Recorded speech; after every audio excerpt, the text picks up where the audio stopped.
இந்த சேனல் உங்களுக்கு பிடிச்சிருந்துச்சுன்னா கீழே ரெட் கலரில் சப்ஸ்கிரைப் பட்டன் இருக்கும், அதை கிளிக் பண்ணுங்கள். கூடவே பெல் சிம்பல் ஒன்று வரும், அதையும் கிளிக் பண்ணுங்க. எங்களோட வீடியோக்கள் அடுத்தடுத்து உங்களை வந்து சேரும்.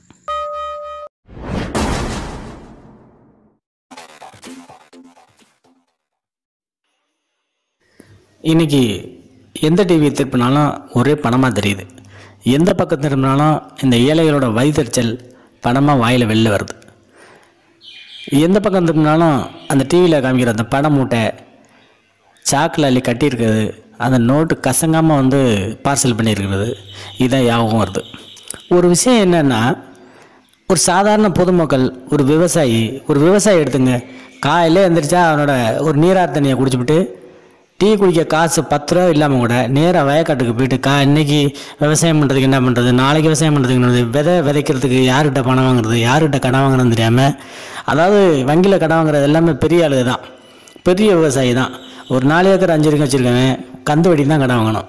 அதுக்கும் இந்த மழை இல்லாமல் அவன் படுற பாடு, விவசாயம் பண்ணி ஒழுங்காக வீட்டுக்கு போய் எடுத்துகிட்டு போனாலும் அந்த அறுவடை வந்து வட்டி கட்டுறதுக்கே வர்றதில்ல. அந்த விவசாயம் அவ்வளோ கஷ்டம். கடைசி நேரத்தில் வட்டி கட்ட முடியாமல் கூட தூக்கு போட்டு தொங்க ஆரம்பிச்சிடறான். ஸ்கூலில் படிக்க வைக்கிறதுக்கு வசதி இல்லை. ஒவ்வொரு வருஷமும் ஃபீஸ் கட்ட ஆரம்பிக்கல, அவன் படுற கஷ்டம் சொல்லி மாளாது. இப்படி ஏகப்பட்ட கஷ்டத்தில் வசதிக்கு தகுந்த மாதிரி எல்லா தரப்பு மக்களும் ரொம்ப கஷ்டப்பட்டு இருக்காங்க, பொதுமக்கள். ஆனால் 5 வருஷத்துக்கு ஒரு தடவை வந்து இந்த மாதிரி சுரண்டி ஊரை கொள்ளையடிச்சு, தெரிஞ்சோ தெரியாமலோ நம்மளோட சொத்தை வந்து கொள்ளையடிச்சு இந்த மாதிரி அரசியலில் குடோனில் நிரப்பி வச்சு திரும்ப 5 வருஷம் 10 வருஷம் கழிச்சு வந்தோம், திரும்ப அதே பணத்தை கொஞ்சம் அள்ளி, அதாவது நாய்க்கு எலும்பு துண்டு அள்ளி போகிற மாதிரி லைட்டாக அள்ளி வீசிவிட்டு திரும்ப கொள்ளையடிக்க வர்றதுக்கு. ஆக இப்போ 2 நாளாக என்ன நடந்துகிட்டு இருக்குன்னா, ஒரு ஆட்சியில் இல்லாத ஒரு கட்சி பிரமுகர் வீட்டில் இவ்வளோ பணம், லாரியா வண்டியாக மூட்டையாக இருக்குது பணம்.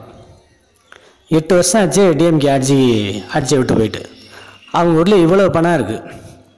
இந்த தேர்தலுக்கு நம்ம மக்களுக்கு, பொதுமக்களுக்கு கொடுக்குறது என்னமோ 1000, 500, 300 தான். ஆனால் அதுக்கப்புறம் அவங்க 5 வருஷமும் போடுற ஆட்டம் இப்போ பார்த்தாவே நல்லா தெரியுது. ஏற்கனவே 1.25 லட்சம் கோடி ஊழல் அது இதுன்னாங்க, எப்படியே கால கையை பிடிச்சி வெளில வந்துட்டாங்க. ஆனால் அந்த தேர்தலுக்கு நிற்கிறது பூரா எல்லாம் குற்றவாளிகள். தன்னோட குற்றத்தை வந்து மறைக்கிறதுக்கு திரும்ப போய் ஜெயிச்சு போயிட்டோன்னா அந்த குற்றம்லாம் மறைச்சிடலாம் இல்லையா? அதுக்கு தான் இவ்வளோ பணம் தள்ளி எறிகிறது ஜெயிக்கிறதுக்கு. ஆக 8 வருஷம் முன்னாடி விட்டுட்டு போனவங்க ஆட்சியில் இருந்தவங்கள்ட்ட இவ்வளோ பணம் இருக்குன்னா, இப்போ ஆட்சியில் உள்ளவங்கள்ட்ட எவ்வளோ பணம் இருக்கும்? இந்த இன்கம் டேக்ஸு, இந்த ரெய்டு பண்ணுறதெல்லாம் இன்னும் வந்து ஆட்சியில் இருக்கவங்களுக்கு பண்ணால் பரவாயில்ல. இந்த பக்கம் தேனி, இந்த பக்கம்லாம் நிறையா ஆட்சியில் இருக்கவங்க நிறையா போட்டி போடுறாங்க. அவங்க வீட்டில் பூந்தாலும் நிறையா இருக்கும் போல இருக்குது.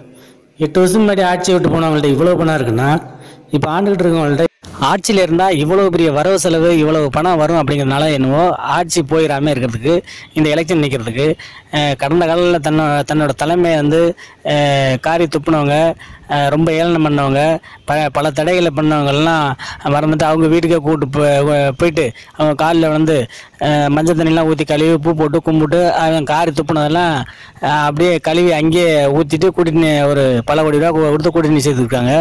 எதனாலனா இப்படி வந்து வாரி குமிக்கிறதுனால தான்.